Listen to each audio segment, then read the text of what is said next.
नमस्कार साथियों, science NCERT की क्लास में आपका स्वागत है। आज की क्लास में हम क्लास 8 एनसीईआरटी साइंस से चैप्टर 1 और चैप्टर 2 का सारांश देखेंगे बहुत ही सरल शब्दों में। चैप्टर 1 आपका है फसल उत्पादन एवं प्रबंध, क्रॉप प्रोडक्शन एंड मैनेजमेंट। और यहाँ पे आपको जो है समरी के तौर पे आपको यहाँ पे दिया जा रहा है। तो जो ज़रूरी चीज़ें हैं बस हम उन्हीं को डिस्कस करेंगे। पहला चीज़ है, फसलों को दो वर्गों में बांटा जाता है। तो पहला है खरीफ फसल। खरीफ फसल किन्हें कहते हैं, आइए देखते हैं। यहाँ से प्रश्न पूछा गया था। तो खरीफ फसल वो फसल होती हैं जिन्हें वर्षा ऋतु में बोया जाता है। और भारत में वर्षा ऋतु जून से सितंबर के बीच में होती है। और साथ में धान, मक्का, सोयाबीन, मूंगफली, कपास, ये एग्जाम्पल आपको उदाहरण ध्यान रखने हैं खरीफ फसलों के। धान, मक्का, सोयाबीन, मूंगफली और कपास ये खरीफ फसल के उदाहरण हैं। फिर आगे बढ़ते हैं, रबी फसल देखते हैं। तो रबी फसल जो है शीत ऋतु अक्टूबर से मार्च तक के समय में ये उगाई जाने वाली फसलें होती हैं जिनको रबी फसल कहा जाता है। गेहूँ, चना, मटर, सरसों तथा अलसी रबी फसल के उदाहरण है। तो आपको ध्यान रखना, गेहूँ, चना, मटर, सरसों तथा अलसी जो है ये रबी फसल के उदाहरण हैं। और अगर इसके अलावा बात की जाए खरीफ फसल का, तो ये जो है जून से आपका अक्टूबर नवंबर तक इसकी जो है खेती पूरी हो जाती है। फिर आगे बढ़ते हैं और यहाँ पे आपका एक और फसल का प्रकार है जो यहाँ पे नहीं दिया गया है, तो उसको हम देख लेते हैं। उसका नाम है जायद फसल। और जायद फसल जो है ये मार्च से मई के महीने के बीच में ये इनकी खेती होती है। और इसके जो उदाहरण जो आपको ध्यान रखना, जो परीक्षा में पूछा गया था जायद फसल के, तो ये है तरबूज, साथ में खीरा, खरबूजा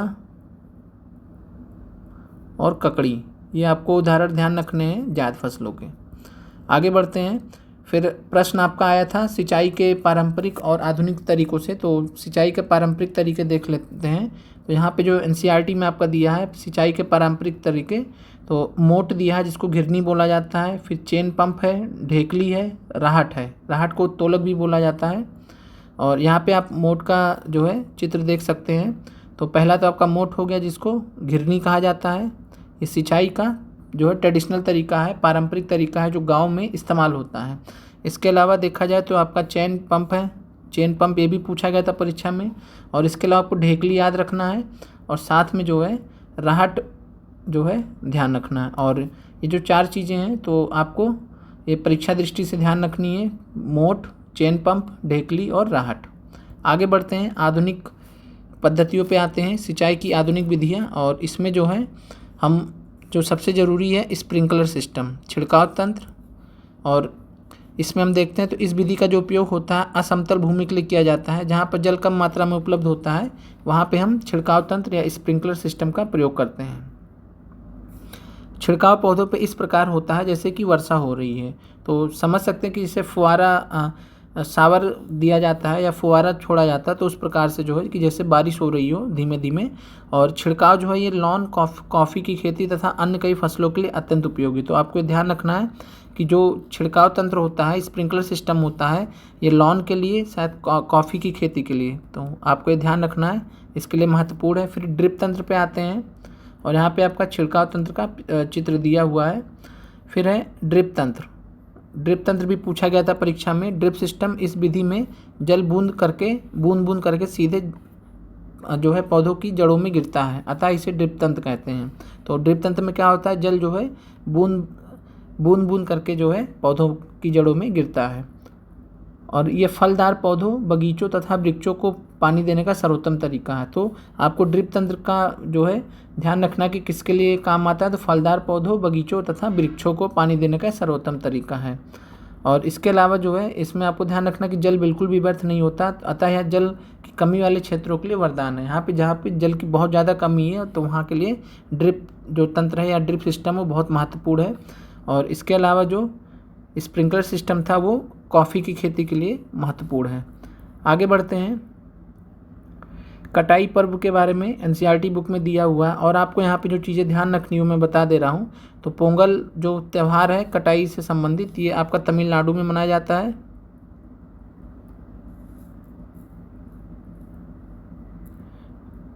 पोंगल जो है तमिलनाडु में मनाया जाता है।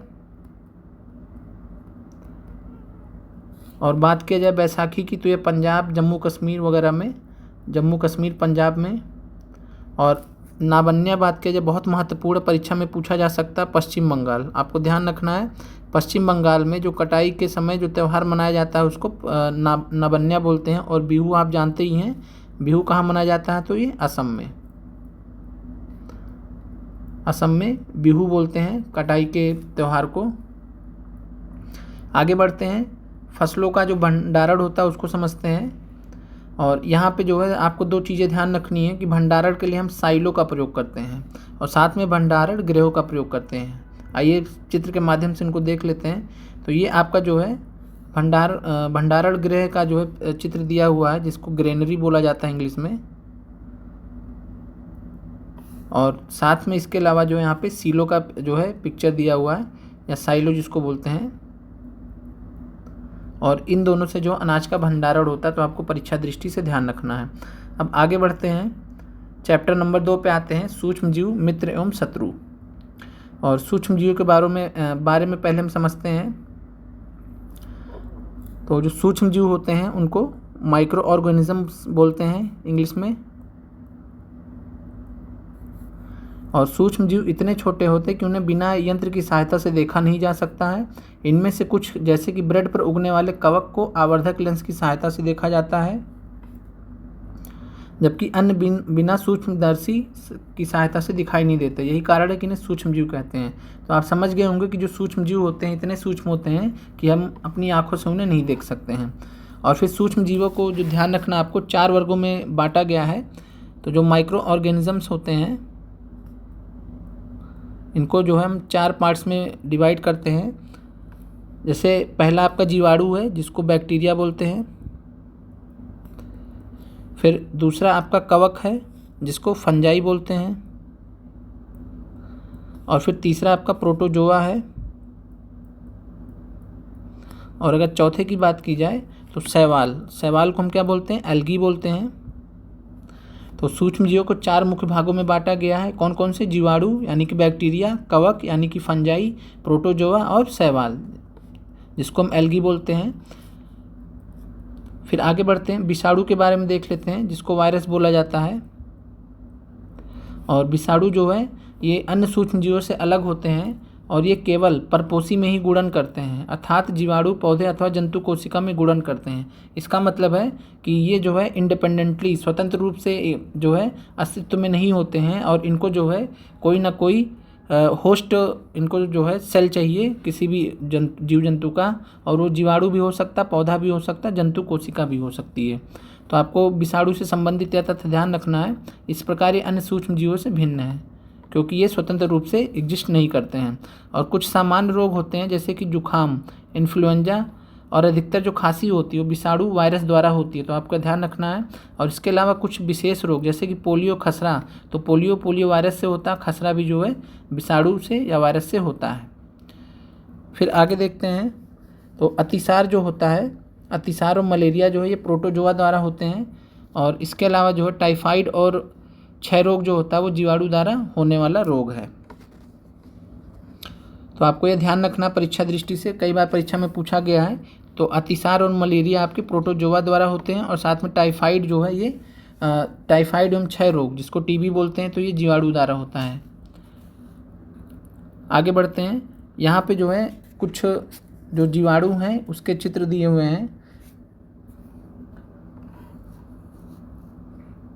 और यहाँ पे जो है सबसे पहले आपका जो जीवाणु बैक्टीरिया का चित्र दिया गया है, 2 चित्र दिए गए हैं। आपको ये एग्जाम्पल जो है उदाहरण परीक्षा दृष्टि से ध्यान रखने हैं। तो यहाँ पे आपका जो है स्पाइरल जीवाणु दिया हुआ है और इसके अलावा यहाँ पे छड़नुमा जीवाणु दिया हुआ है। फिर आगे बढ़ते हैं, तो शैवाल को देखते हैं। तो शैवाल में आपको 2 नाम ध्यान रखने, एक तो स्प्रोगाइरा, और स्प्रोगाइरा के अलावा जो क्लेमाइडोमोनास, इसकी मैं इंग्लिश लिख दे रहा हूँ यहाँ पे, क्लेमाइडोमोनास। और ये जो है आपका स्प्रोगाइरा है, ये सामान्यतः तालाब वगैरह में भी दिख जाता है। तो ये जो है शैवाल के उदाहरण हैं। अब आगे देखते हैं प्रोटोजोआ। तो प्रोटोजोआ के जो उदाहरण है वो अमीबा है और साथ में पैरामीशियम। और अमीबा और पैरामीशियम के बारे में हम आगे की कक्षाओं में भी देखेंगे। तो अमीबा और पैरामीशियम जो है ये प्रोटोजोआ के उदाहरण है, ये आपको ध्यान रखना। इसके अलावा कवक के उदाहरण आपको ध्यान रखने हैं, फंजाई जिसको बोलते हैं। और इसके अंतर्गत राइजोपस, जो ब्रेड मोल्ड होता है, जो ब्रेड पे फफूंदी लगती है, उसको हम राइजोपस बोलते हैं। और इसके अलावा पेनिसिलिन और साथ में जो है पेनिसिलियम आपका फंजाई है, कवक है। और साथ में एस्परजिलस, ये आपका फंजाई का या कवक का उदाहरण है। तो आपको ये ध्यान रखना है परीक्षा दृष्टि से। फिर है मित्रवत सूक्ष्मजीव। कुछ सूक्ष्मजीव होते हैं जो हमारे लिए मित्रवत होते हैं और इस सूक्ष्मजीवों को हम जो है बारे में समझते हैं।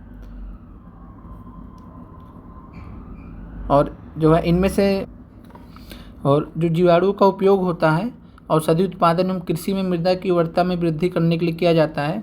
और कृषि में जो मृदा की उर्वरता में वृद्धि करने के लिए उपयोग किया जाता है तो उसको हम जो है क्या बोलते हैं उस जीवाणु को, तो राइजोबियम बैक्टीरिया। तो आपको ध्यान रखना है राइजोबियम जीवाणु। तो राइजोबियम जो है ये क्या करता है, ये कृषि में मृदा की उर्वरता में वृद्धि करता है। और ये कैसे करता है, तो ये नाइट्रोजन स्थिरीकरण करता है। तो ये आपको ध्यान रखना है। फिर है दही एवं ब्रेड का बनना। और यहाँ पे जो है जीवाणु जो होते हैं, बैक्टीरिया होते हैं, वो दूध को जो है दही में परिवर्तित कर देते हैं। और वो कौन सा जीवाणु होता है, आइए उसके बारे में देखते हैं।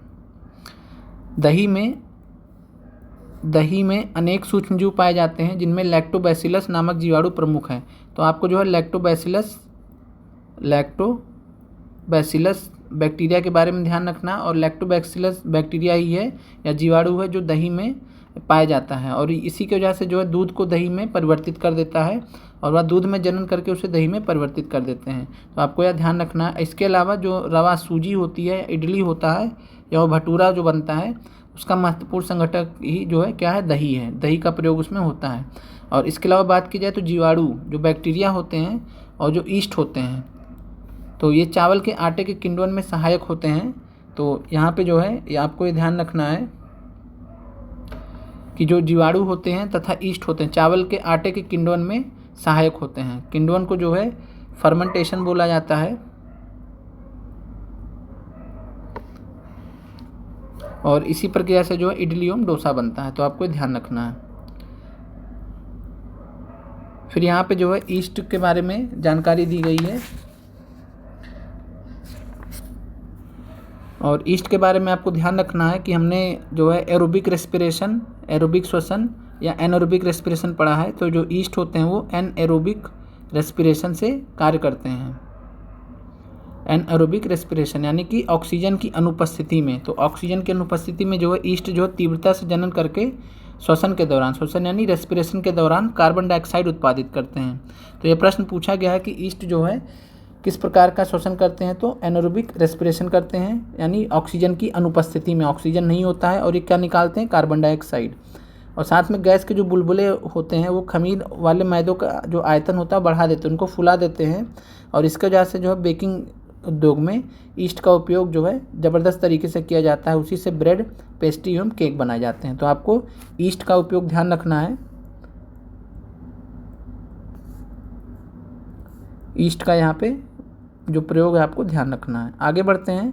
फिर अल्कोहल के बारे में जानते हैं। तो चीनी से जो अल्कोहल में परिवर्तित होने की प्रक्रिया होती है उसको किण्वन बोलते हैं या फर्मेंटेशन बोलते हैं। तो चीनी से अल्कोहल जो बनने का प्रक्रिया होता है उसको किण्वन या फर्मेंटेशन बोलते हैं।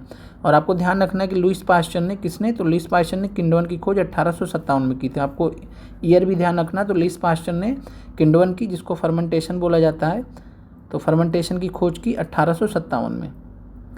फिर आगे बढ़ते हैं। जो एंटीबायोटिक्स होते हैं, जो हम बीमार पड़ते हैं तो लेते हैं दवाइयों के रूप में, तो जो एंटीबायोटिक्स होते हैं उनका जो स्रोत होते हैं वो सूक्ष्मजीव ही होते हैं। ये बीमारी पैदा करने वाले सूक्ष्मजीवों को नष्ट कर देते हैं अथवा उनकी वृद्धि को रोक देते हैं। इस प्रकार की औषधि को प्रतिजैविक या एंटीबायोटिक कहते हैं।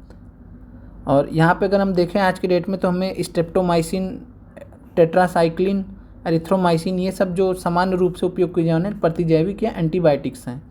तो ये आपको ध्यान रखना है। स्ट्रेप्टोमाइसिन, टेट्रासाइक्लिन और साथ में एरिथ्रोमाइसिन, ये जो है सामान्य रूप से उपयोग की जाने वाली प्रतिजैविक है या एंटीबायोटिक्स हैं। फिर आगे बढ़ते हैं। यहाँ पे 1929 में जो है अलेक्जेंडर फ्लेमिंग ने जो है एक खोज किया था जो कि बहुत ही फेमस खोज मानी गई। फफूंदी से इन्होंने पेनिसिलिन बनाई थी।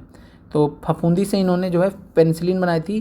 तो क्वेश्चन पूछा था कि पेनिसिलिन की खोज किसने की थी, तो अलेक्जेंडर फ्लेमिंग ने। तो आपको ध्यान रखना है कि अलेक्जेंडर फ्लेमिंग ने जो है फफूंद से पेनिसिलिन बनाई थी।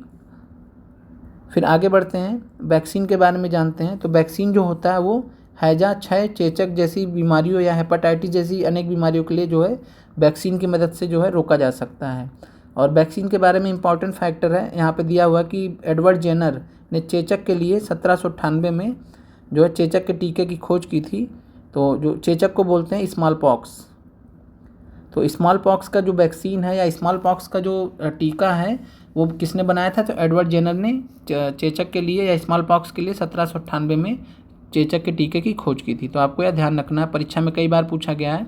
फिर है मिट्टी की उर्वरता में वृद्धि। तो आपको यहाँ ध्यान रखना कि कुछ जीवाणु होते हैं जिसके बारे में अभी हमने पढ़ा था, उसका नाम है राइजोबियम। तो जो राइजोबियम जीवाणु है, और इसके अलावा जो नील हरित शैवाल होते हैं, जो ब्लू ग्रीन एल्गी होते हैं, ये वायुमंडलीय नाइट्रोजन का स्थिरीकरण कर देते हैं। हम आगे देखेंगे कि वायुमंडलीय नाइट्रोजन का स्थिरीकरण किसे कहते हैं। और इस प्रकार मृदा में नाइट्रोजन का संवर्धन होता है, तथा उसकी उर्वरता में वृद्धि होती है। इन्हें सामान्यतः जैविक नाइट्रोजन स्थिरीकारक कहते हैं। तो आपको ध्यान रखना है कि जो जीवाणु हैं राइजोबियम बैक्टीरिया और साथ में जो नील हरित शैवाल हैं, तो जो राइजोबियम बैक्टीरिया साथ में नील हरित शैवाल है, इनको हम जैविक नाइट्रोजन स्थिरीकारक कहते हैं। तो ये आपको ध्यान रखना है। बायोलॉजिकल नाइट्रोजन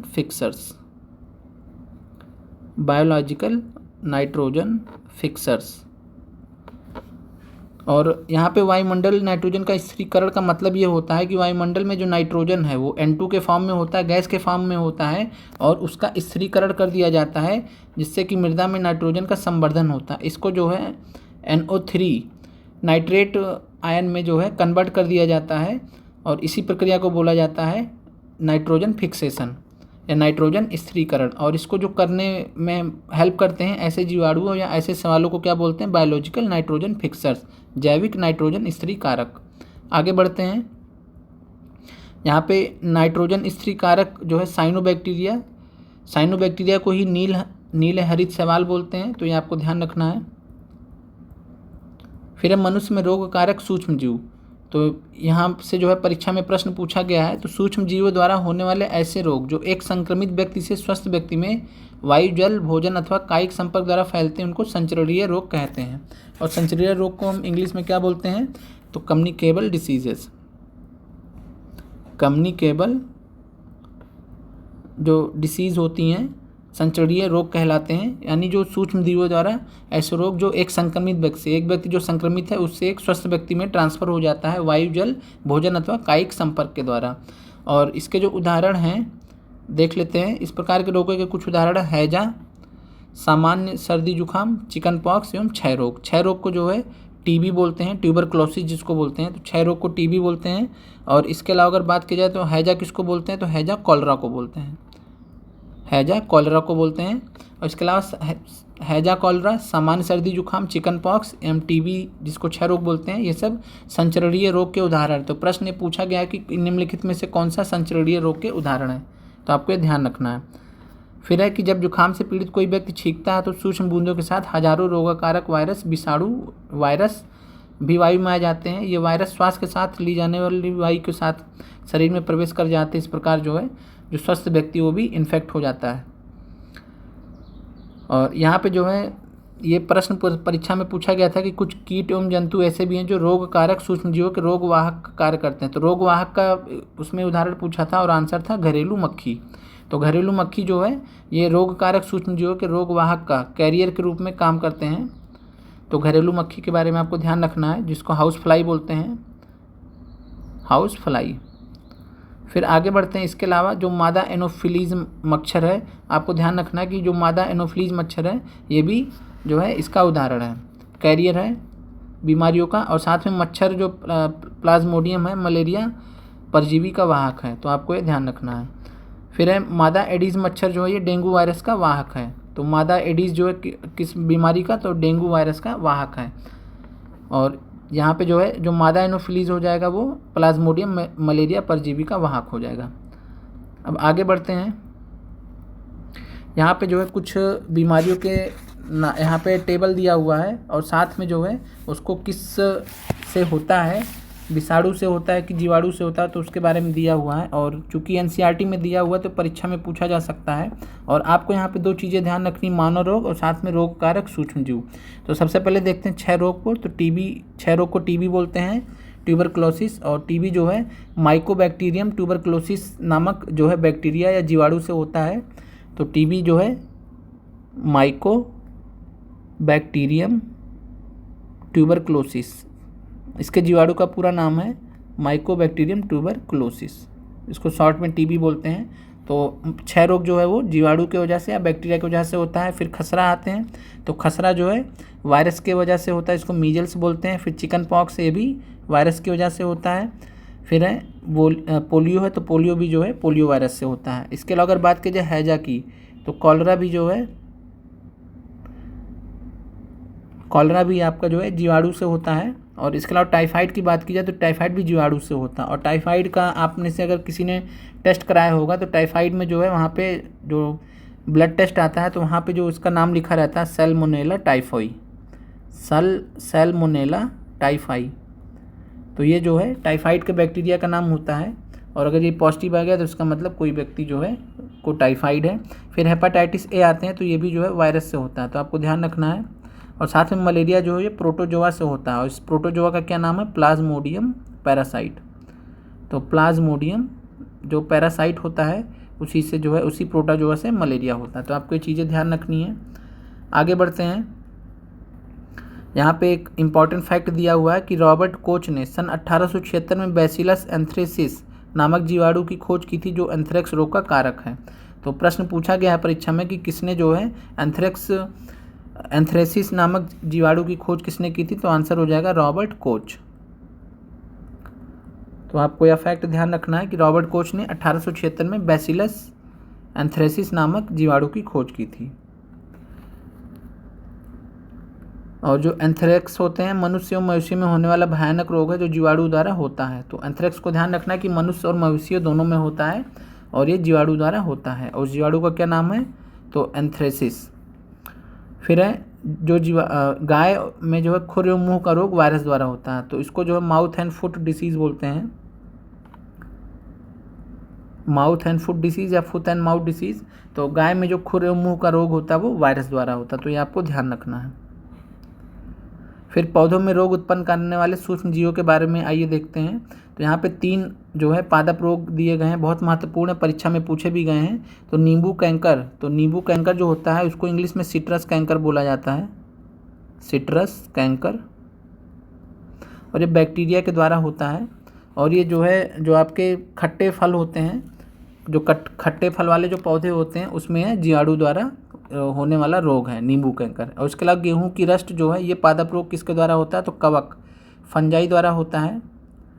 और गेहूं में फफूंद लग जाती है, इससे ख़राब हो जाता है। फिर है भिंडी की पीत, तो भिंडी जो है पीला पड़ जाता है। तो भिंडी का पीला पड़ जाना ये किससे होता है, तो ये वायरस होता है। तो ये आपको 3 चीज़ें ध्यान रखनी है।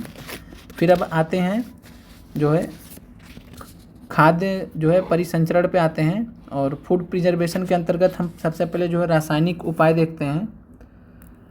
और रासायनिक उपाय में जो है यहाँ पे परिरक्षक के बारे में बताया गया है, प्रिजर्वेटिव के बारे में बताया गया है। तो प्रिजर्वेटिव क्या होते हैं, जो खाने को ख़राब होने से बचाते हैं। तो ऐसे जो रासायनिक चीज़ें होती हैं उनको हम क्या बोलते हैं, प्रिजर्वेटिव्स बोलते हैं। और इसमें जो इम्पॉर्टेंट यहाँ पे दिया गया है सोडियम बेंजोएट, ये परीक्षा में पूछा गया है। साथ में सोडियम मेटाबाइसल्फाइड, ये सामान्य परिरक्षक हैं। तो ये कॉमन जो है आपके प्रिजर्वेटिव्स हैं, सोडियम बेंजोएट और सोडियम मेटाबाइसल्फाइड। तो ये आपको ध्यान रखने हैं, परीक्षा में पूछा गया है और फिर से पूछा जा सकता है। फिर आते हैं पाश्चीकरण के बारे में समझते हैं। तो पाश्चीकरण में क्या किया जाता है, तो पाश्चीकृत दूध को जो है बिना उबाले इस्तेमाल किया जा सकता है क्योंकि यह सूक्ष्म जीवों से मुक्त होता है। और इसके लिए जो है पाश्चीकरण की प्रक्रिया में क्या किया जाता है, तो दूध को 70 डिग्री सेल्सियस पे 15 से 30 सेकंड के लिए गर्म करते हैं। तो आपको ध्यान रखना है, ये भी परीक्षा में प्रश्न पूछा गया है कि दूध को जो है कितने समय के लिए गर्म करते हैं, तो 70 डिग्री सेल्सियस पे 15 से 30 सेकंड के लिए। और फिर एकाएक ठंडा दूध को ठंडा कर देते हैं, फिर उसको भंडारण कर लेते हैं, उसको स्टोर कर लेते हैं। ऐसा करने से क्या होता है कि गर्म करने पे और फिर अचानक से ठंडा करने पे जो सूक्ष्म जीवों की वृद्धि रुक जाती है, सूक्ष्म जीव माइक्रो ऑर्गेनिज्म ग्रो नहीं कर पाते हैं। और इस प्रक्रिया की खोज किसने की थी? तो लुई पास्चर ने की थी। तो लुई पास्चर ने जो है, और इसी कारण इस प्रक्रिया को पाश्चीकरण भी बोलते हैं। हमने पीछे भी देखा है, तो लुई पास्चर ने जो किण्वन की भी खोज की थी। तो किण्वन यानी फर्मेंटेशन की बात आए या पाश्चरीकरण की बात, पाश्चराइजेशन की बात आए, तो दोनों की जो खोज है किसने की है? लुईस पास्चर ने। अब नाइट्रोजन स्थिरीकरण के बारे में देखते हैं। तो नाइट्रोजन स्थिरीकरण, नाइट्रोजन फिक्सेशन, अभी हमने पीछे देखा है कि नाइट्रोजन फिक्सेशन करने में कौन हेल्प करते हैं? तो राइजोबियम जीवाणु के बारे में हमने देखा था। और इसके अलावा जो है नील हरित शैवाल, ब्लू ग्रीन एल्गी, जिसको साइनोबैक्टीरिया भी कहा जाता है। तो राइजोबियम जीवाणु के बारे में जानते हैं। तो राइजोबियम जीवाणु जो होते हैं कहाँ पाए जाते हैं? तो लेग्यूम पौधों, जो दलहन की जो फसलें होती, पौधे होती हैं, तो उनका जो लेग्यूम वाला पार्ट होता है, तो लेग्यूम पौधों में ये नाइट्रोजन स्थिरीकरण में सहायक होते हैं। तो राइजोबियम जीवाणु के बारे में आप ये इंपॉर्टेंट फैक्ट ध्यान रखिएगा, ये भी परीक्षा में पूछा गया है। तो राइजोबियम जीवाणु जो है लेग्यूम पौधों में नाइट्रोजन स्थिरीकरण में सहायक होते हैं। और राइजोबियम कहाँ पाए जाते हैं, ये भी प्रश्न पूछा गया। तो लेग्यूम पौधों की ग्रंथिकाओं में रहते हैं। राइजोबियम जो है कहाँ पाए जाते हैं? तो ये पौधों की ग्रंथिकाओं में पाए जाते हैं। तो ये फैक्ट आपको ध्यान रखना है। और जैसे यहाँ पे उदाहरण भी दिया कि जो सेम और मटर जो एक सहजीविता है, मतलब एक साथ में सिम्बायोटिक एसोसिएशन में रहते हैं। और इसके अलावा यहाँ पे एक उदाहरण दिया कि कभी कभी तड़ित विद्युत द्वारा भी नाइट्रोजन का स्थिरीकरण होता है। तो जो बिजली चमकती है, लाइटनिंग होती है आकाश में, तो लाइटनिंग या बिजली चमकने से भी जो है, बिजली कड़कने से भी जो है, आपको ध्यान रखना नाइट्रोजन का स्थिरीकरण होता है। और यह प्रश्न भी परीक्षा में पूछा गया है। और इसके अलावा जो है नाइट्रोजन की कुल मात्रा होती है वायुमंडल में, वो स्थिर रहती है। यहाँ पे लेग्यूम पौधे की जड़ ग्रंथिकाएँ दी गई हैं, बताई गई हैं। और इसी की मदद से जो नाइट्रोजन होता है वो किस में कन्वर्ट हो जाता है? नाइट्रेट आयन में, NO3- आयन में। और इसी रूप में NO3-, जिसको नाइट्रेट आयन बोलते हैं, नाइट्रेट आयन के रूप में ही जो पौधे होते हैं वो नाइट्रोजन को ग्रहण करते हैं। तो ये आपको ध्यान रखना है। और पौधे जो है नाइट्रोजन के रूप में, नाइट्रोजन गैस के रूप में जो है उस तरीके से वो नहीं ले सकते हैं, ग्रहण नहीं कर सकते। नाइट्रोजन चक्र के बारे में समझते हैं। तो नाइट्रोजन चक्र में जो है हमारे वायुमंडल में 78% नाइट्रोजन गैस पाई जाती हैं, जो सबसे ज़्यादा गैस पाई जाने वाली है। और दूसरे नंबर पे ऑक्सीजन पाई जाती है, जो कि 21% है। तीसरे नंबर पे आर्गन है, जो कि 0.93% है। और अगर बात की जाए चौथे नंबर पे, तो CO2 है, जो 0.04% पाई जाती है। तो ये आपको चारों ध्यान रखने हैं। फिर आगे बढ़ते हैं। नाइट्रोजन जो है सभी सजीवों का आवश्यक संगठक है। तो आपको ध्यान रखना कि जो नाइट्रोजन तत्व है वो सभी सजीवों का आवश्यक संगठन है। प्रोटीन में भी पाया जाता है, पर्णहरित क्लोरोफिल में भी पाया जाता है, न्यूक्लिक एसिड तथा विटामिन में भी पाया जाता है। तो आपको ध्यान रखना है कि नाइट्रोजन जो है प्रोटीन में पाया जाता है, पर्णहरित क्लोरोफिल में पाया जाता है, न्यूक्लिक एसिड में पाया जाता है और विटामिन में पाया जाता है। इसके अलावा पौधे एवं जंतु जो है वायुमंडलीय नाइट्रोजन का उपयोग सीधे नहीं कर सकते हैं। तो मैंने अभी थोड़ी देर पहले आपको बताया था कि जो पौधे एवं जंतु होते हैं वायुमंडलीय नाइट्रोजन का, जो कि N2 के फॉर्म में होता है, उसको सीधे सीधे उपयोग नहीं कर सकते। इसलिए मिट्टी में जो उपस्थित जो जीवाणु होते हैं, या इसके अलावा जो नील हरित शैवाल होते हैं, तो आपको ध्यान रखना है उपस्थित जीवाणु कौन होते हैं? तो राइजोबियम बैक्टीरिया। और जो नीले हरित शैवाल होते हैं वायुमंडलीय नाइट्रोजन का स्थिरीकरण कर देते हैं और उनको किस में बदल देते हैं? तो नाइट्रोजन यौगिकों में परिवर्तित कर देते हैं। और जब नाइट्रोजन इस प्रकार उपयोगी यौगिकों में परिवर्तित हो जाता है तो पौधे इसका उपयोग मिट्टी में से जड़ तंत्र द्वारा कर लेते हैं। इसके पश्चात अवशोषित नाइट्रोजन का उपयोग प्रोटीन अथवा अन्य यौगिकों के संश्लेषण में करते हैं। पौधों पर निर्भर करने वाले जंतु उनसे प्रोटीन एवं अन्य नाइट्रोजनी यौगिक प्राप्त करते हैं। तो जो नाइट्रोजन होता है वो नाइट्रेट आयन में या नाइट्राइट आयन में, दो यहाँ पे होता है, लेकिन जो मेनली आपका टूटता है ये नाइट्रेट आयन में। तो आपको ध्यान रखना है। फिर है पौधे एवं जंतुओं की मृत्यु के बाद, जब पौधे एवं जंतुओं की मृत्यु हो जाती है तो मिट्टी में उपस्थित जीवाणु और कवक जो होते हैं वो नाइट्रोजनी अपशिष्ट को नाइट्रोजनी यौगिकों में परिवर्तित कर देते हैं और जो पौधों द्वारा पुनः उपयोग हो जाता है। कुछ विशिष्ट जीवाणु नाइट्रोजनी यौगिकों को नाइट्रोजन गैस में परिवर्तित कर देते हैं और जो वायुमंडल में चली जाती है। तो जो ये विशिष्ट जीवाणु होते हैं जो नाइट्रोजनी यौगिकों को नाइट्रोजन गैस में परिवर्तित कर देते हैं, इनको जो है डीनाइट्रीफाइंग बैक्टीरिया बोलते हैं। और अगर इसका हम उदाहरण देखें तो स्यूडोमोनास इसका उदाहरण है। Pseudomonas Mona's. ये परीक्षा में ये भी पूछा गया है, स्टेट पीसीएस की परीक्षा में पूछा गया है। तो ये विशिष्ट जीवाणु है स्यूडोमोनास। ये क्या करता है, तो जो नाइट्रोजनी यौगिक हैं उनको जो है नाइट्रोजन गैस में परिवर्तित कर देते हैं। यानी कि NO3 को जो है NO3 नाइट्रेट आयन है इसको किस में कन्वर्ट कर देगा, N2 में कन्वर्ट कर देगा। और इस प्रकार जो नाइट्रोजन गैस है वो वायुमंडल में चली जाती है। परिणामतः वायुमंडल में जो नाइट्रोजन की मात्रा वो लगभग स्थिर रहती है, क्योंकि जितना नाइट्रोजन का स्थिरीकरण होता है फिर उसके बाद लगभग उतना ही जो है उसका जो है डीनिट्रिफिकेशन हो जाता है। अब यहाँ पे देखते हैं वायुमंडलीय नाइट्रोजन का, यहाँ पे एक तरफ आपको जो है स्थिरीकरण की प्रक्रिया समझाई गई है, जिसमें जो नाइट्रोजन होता है वो नाइट्रेट आयन में कन्वर्ट हो जाता है, और जो दूसरी यहाँ पे प्रक्रिया है वो नाइट्रेट आयन या नाइट्राइट आयन ये कन्वर्ट हो जाता है किसमें, तो ये नाइट्रोजन में कन्वर्ट हो जाता है। तो यहाँ पे आपको दो तरीके से बताया गया है। तो जो वायुमंडलीय नाइट्रोजन होता है वो तड़ित द्वारा, यानी बिजली कड़कती है तो उसके द्वारा नाइट्रोजन स्थिरीकरण होता है, मिट्टी में उपस्थित नाइट्रोजन के यौगिकों में मिल जाता है। फिर ये वायुमंडलीय जो नाइट्रोजन का जीवाणु होता है और नीले हरित शैवाल द्वारा भी स्थिरीकरण होता है, जिसके बारे में हमने देखा है। इसके अलावा जीवाणु द्वारा स्थिर नाइट्रोजन को नाइट्रोजनीय यौगिकों में परिवर्तित करना। फिर ये जीवाणु जो होते हैं क्या करते हैं, जो है ये स्थिर नाइट्रोजन को नाइट्रोजन यौगिकों में परिवर्तित कर देते हैं NO3 माइनस में, जिसको नाइट्रेट आयन कहते हैं। और इसके अलावा अगर बात किया जाए तो जो जीवाणु होते हैं नाइट्रोजन यौगिकों को गैसीय नाइट्रोजन में परिवर्तन क्या दिया जाता है। सभी हमने आपको उदाहरण बताया था स्यूडोमोनास का। तो ये क्या करता है, तो नाइट्रोजन यौगिकों को ये गैसीय नाइट्रोजन में परिवर्तित कर देता है। तो जो एक चक्र है यहाँ पे आप देख पा रहे हैं कि एक चक्र है नाइट्रोजन से नाइट्रेट बनने की या नाइट्राइट बनने की, और उसके बाद फिर वापस से जो है नाइट्रोजन गैस बनने की जो प्रक्रिया है, इसी को साथियों बोलते हैं नाइट्रोजन चक्र, नाइट्रोजन साइकिल इसी प्रक्रिया को बोलते हैं। और इस प्रक्रिया में जो नाइट्रोजन गैस रहती है, नाइट्रोजन रहता है, वो वायुमंडल में लगभग बराबर रहता है। तो आपको ये ध्यान रखना है। फिर यहाँ पे आपका समरी दिया हुआ है और यहाँ पे कुछ क्वेश्चंस दिए हैं जो आपको जो है परीक्षा दृष्टि से इम्पॉर्टेंट है। तो इसका मैं जो है आंसर यहाँ पे बता दे रहा हूँ। तो प्रश्न है कि ईस्ट का उपयोग निम्नलिखित के उत्पादन में होता है। तो इस प्रश्न का जो आपका आंसर हो जाएगा वो हो जाएगा अल्कोहल। तो जो ईस्ट का उपयोग करते हैं वो अल्कोहल के उत्पादन में करते हैं। निम्नलिखित में से कौन सा प्रतिजैविक है, एंटीबायोटिक की पूछ रहा है। तो एंटीबायोटिक हमने पढ़ा था स्ट्रेप्टोमाइसिन। उसके बाद अब मलेरिया परजीवी का वाहक है, तो किसका वाहक होता है, मलेरिया, ये फीमेल या मादा एनोफिलीज मच्छर का। इसके अलावा संचरणीय रोगों का सबसे मुख्य कारक कौन होता है, तो घरेलू मक्खी हाउस फ्लाई, ये हमने भी देखा है पीछे। फिर है ब्रेड अथवा इडली फूल जाती है, तो क्यों फूल जाती है, तो ईस्ट कोशिकाओं की वृद्धि की वजह से फूल जाती हैं। चीनी को अल्कोहल में परिवर्तित करने के प्रक्रम का क्या नाम है, तो इस प्रक्रम का क्या नाम है, किण्वन, जिसको फर्मेंटेशन बोलते हैं। तो साथियों, और इसके अलावा हमने देखा था कि जो किण्वन है और इसके अलावा पाश्चराइजेशन है, पाश्चरीकरण, इस प्रक्रिया की खोज किसने की थी, तो लुईस पाश्चर ने। तो साथियों मिलते हैं अगली कक्षा में, तब तक आप लोग जो है चैनल को शेयर कीजिए और साथ में पढ़ते रहिए। मिलते हैं अगले NCERT वीडियो में। जय हिंद साथियों।